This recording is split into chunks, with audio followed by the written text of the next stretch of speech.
Oh,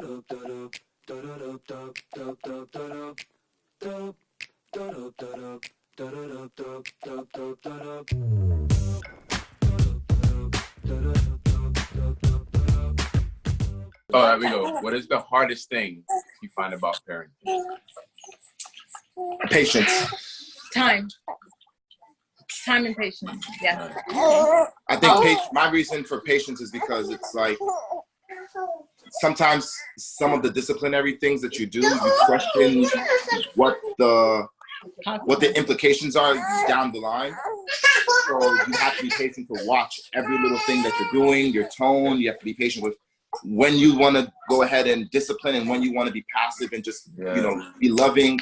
It's just understanding when is the right time to react to a certain situation and knowing that in the long term, you're doing this for their good.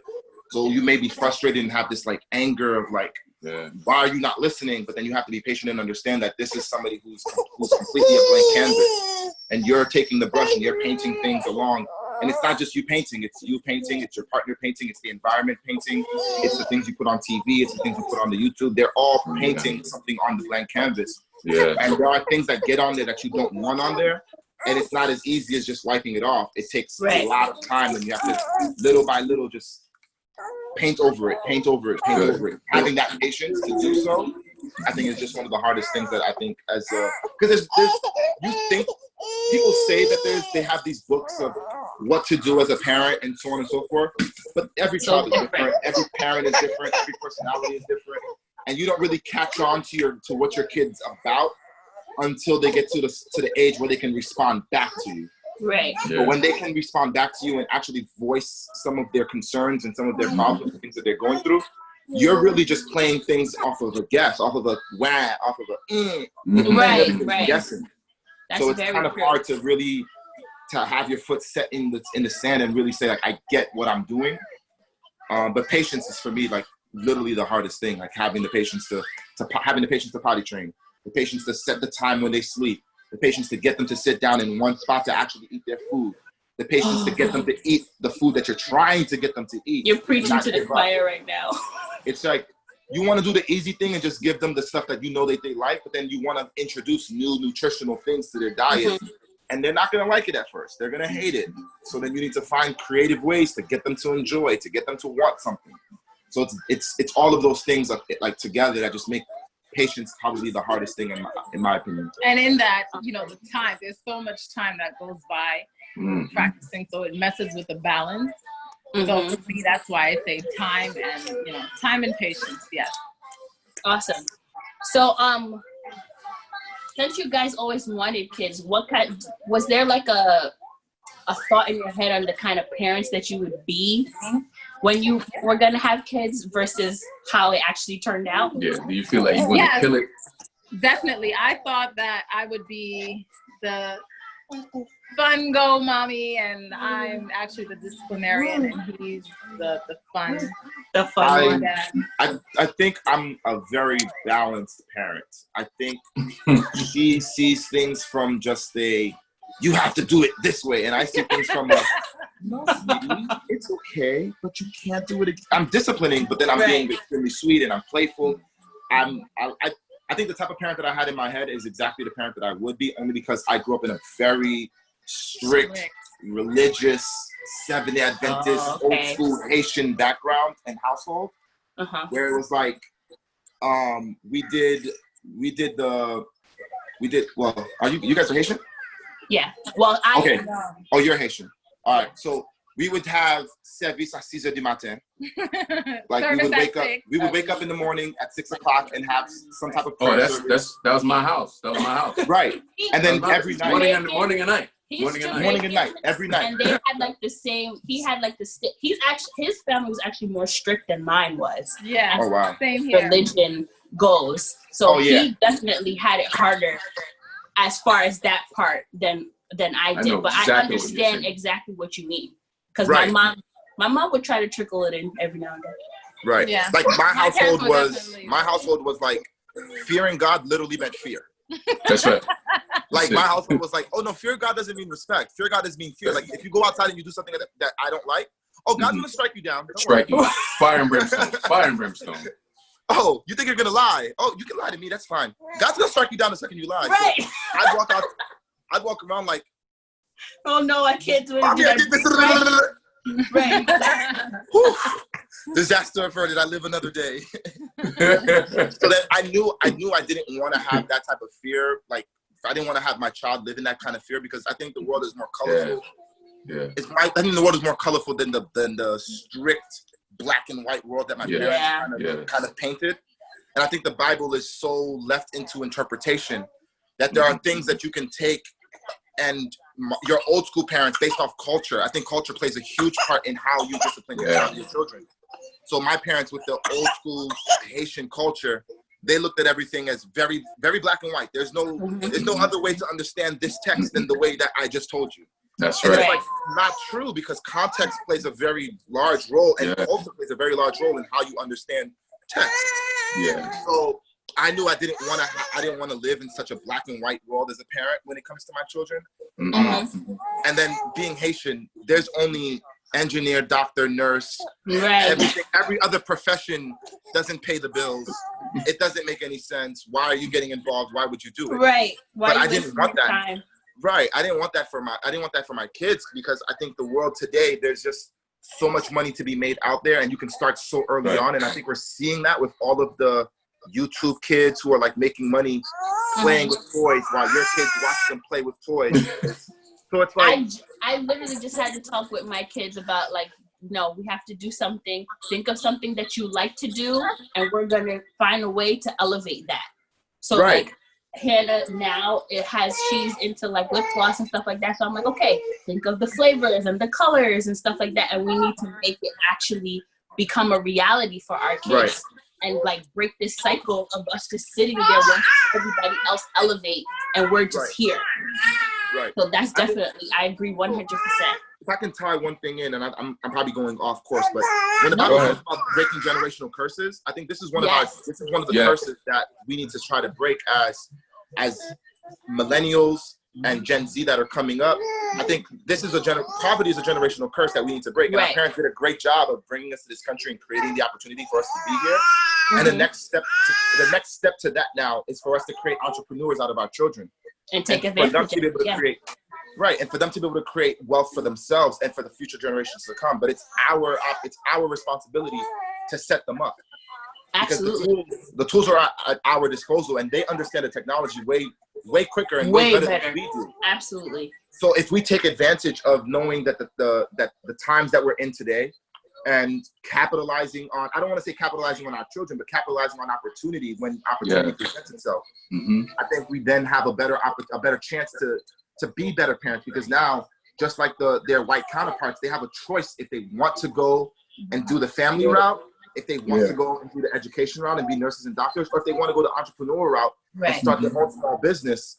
I think giving them that option, giving them that choice, and not limiting them to, hey, you have to do it this way, creates a healthier child in the world. That child can contribute more to the world because they understand more.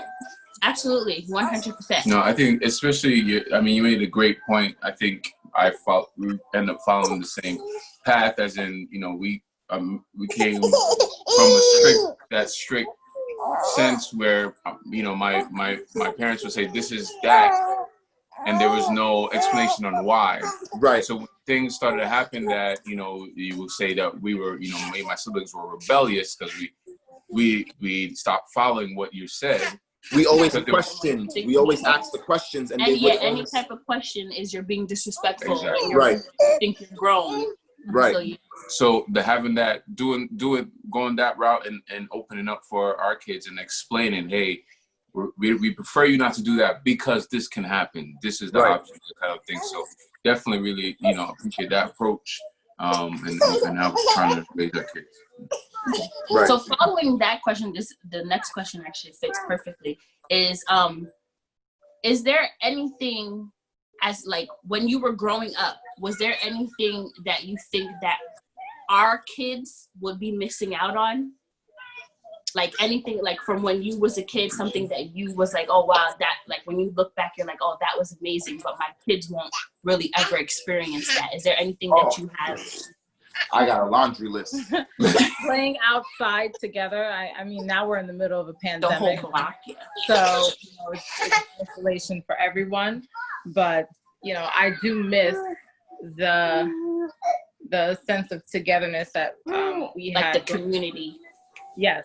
And as a community, I am very aware of what's happening. So I kind of, like, I notice that the kids, the younger kids right now in today's society, like they're so tech savvy, and it's all about iPads. I mean, as you can see, my daughter's on one right now, and this is a mechanism of just keeping her quiet. But it's kind of like biting your tongue at the same time, because it's something that we want to present to her with caution. I want her to be able to play outside and really work on her imagination, with what's around her, and to play with kids. I want our kids to be able to play with, their peers, and limit the sense of technology, the use of technology. But we're living in an age where it's oversaturated. Like we have like what do you call it? Technocrats? I have no idea what you're talking about. Like these tech savvy, I don't know, kids that it's all about technology. My niece and nephew, it's all about technology. So Sit down. yeah, I do miss the sense of use of imagination that we had growing up. Awesome, yeah. I agree with that, because there's a lot of times I'll tell Genesis, turn off the games, draw a picture. Yes. Write a story. Like, just think of something that you would like to do or that would be cool and write it down. And he would straight up tell me, I don't really have an imagination. What? Everyone has an imagination. Right, like, if your brain is working, you have an imagination. So that kind of stuff kills me, like, when he says that, because I'm like, when I was a kid, I used to imagine everything. I used to think of everything, and like, I'm a sword fighter, I'm a firefighter, like anything, and I would just play all day just off of that. And you're here telling me that you don't have an imagination. That kills me. So it's like, now we're like trying to really be strict on, no, like, that's enough technology, put it away. And just use your brain. Do something and use your brain. Yeah. So I agree. I 100% with that. I think when our kids, when they get of age to ride their bikes in the neighborhood, back in my day when I used to ride my bike in the neighborhood, the whole block was watching me. It wasn't just my parents watching me, my block was watching me. That's I right. think there's a mistrust now in neighborhoods where it's Yeah. So nobody's letting their kids out. Nobody trusts anybody. The person walking down the street is not trustworthy. But back in the day, it was like, I know this guy, I know that guy. Mr. Smith, how you doing, Mr. Smith? Everybody's outside. The whole block is out. Everybody knows each other, and everybody trusts each other. Everybody had sort of like a community policing, where we all looked after each other's kids. There'll be block parties, so then you really get to know the community very well. So I think that is completely gone now. That our kids will never even have a sense of. That's true, and I think it's because people promote so much. I'm out for myself. I look out for myself. I don't need anybody. I feel like that's pushed so much. Yeah, that narrative. Like, that everybody believes it now, that like you have to be for yourself. Like, you can't look out for anybody else. You have to defend yourself. I feel like that is what is happening now, and people are really starting to believe that I can't trust anybody. Right. Yeah. It's so crazy. Yesterday, I was thinking, when I was my son's age, at 9 years old, me and my brother were riding for hours throughout the neighborhood, and all the back roads, just getting lost on purpose to find our way. Correctly, I was able to click on us. Like, we just come back when it gets dark or whatever, and there was no worries about that. And like, now our kids are riding outside. We have our door open. We're making sure we're looking. Like, it's so you got crazy. the GPS tracker on them. You're just everything. All the other day, I was just like, dang, I wonder if there's like a little necklace I could get Hannah and put like a GPS tracker on, so I can make sure I know where she is all the time. And I'm just like, why do I have to even think like this? A GPS tracker on my kids to make sure that she doesn't get like snatched up somewhere. Right. That's scary. Right. Right. Anyways, next question. So what is your favorite part about being a parent? Oh, wow. I think it's just like every day watching what you've instilled in them actually bear its fruit. Right. I think that's probably my favorite part, because it's like I'll say a phrase or a word or something and she's just looking at me like I'm stupid, and then 2-3 days later she's like, "What's up, Dad?" It's like, right. What up? You telling me what up? What you mean? Like every little thing. Yeah, see? What's up? Every little thing that you're saying, it's just being careful with what you're doing. Watching, like, I've caught my daughter looking in the mirror, looking at her hair, doing this, like, so pretty. Because I do affirmations with her, and then I catch her in the mirror by herself saying so pretty. So it's like watching her, watching her do things, and then actually seeing the result of it after you've installed something in her is probably the most rewarding part of it. Awesome. What about for you, Laurie? What's the best thing about being a parent? I have to think about that one. There's so many. Let me tell you what's coming for you guys, which is good thing you can add to your list. You have people do some stuff for you. You know, especially when they get chore age of chores. It's gonna be sweet. Not having to do the dishes. Not having to do the garbage. Every chore that is now given his. So he's definitely reaping the benefits of having a son, because he has literally passed down every chore that I have given to my husband. He has now given to our son. That's right. So it's coming. Let's get ready. It's coming. So my daughter. That's my daughter actually. We have to keep the cleaning products away from her, because she likes to clean. Mm-hmm. Well, that's a nice trait to have. That's good. Yeah. And she likes to make a mess on top of it. So then she'll clean. So she can clean. Just so she can clean it. So I think my mom started that at her house, because my mom is always cleaning all day long. So then being around my mom all the time made her want to always clean too. Made her always want to clean too. So what is it? It's a lot to balance with these kids. Thank you.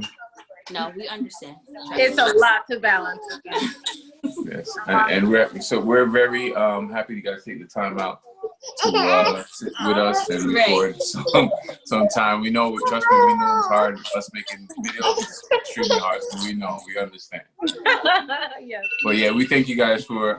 Wait, I have one more question, sir. Yeah, go ahead. Okay, you want an orange? So my last question is, are there any traits about your kids that are either exactly like you, where you're looking at them like, wow, I just saw myself, or something that's completely opposite of you?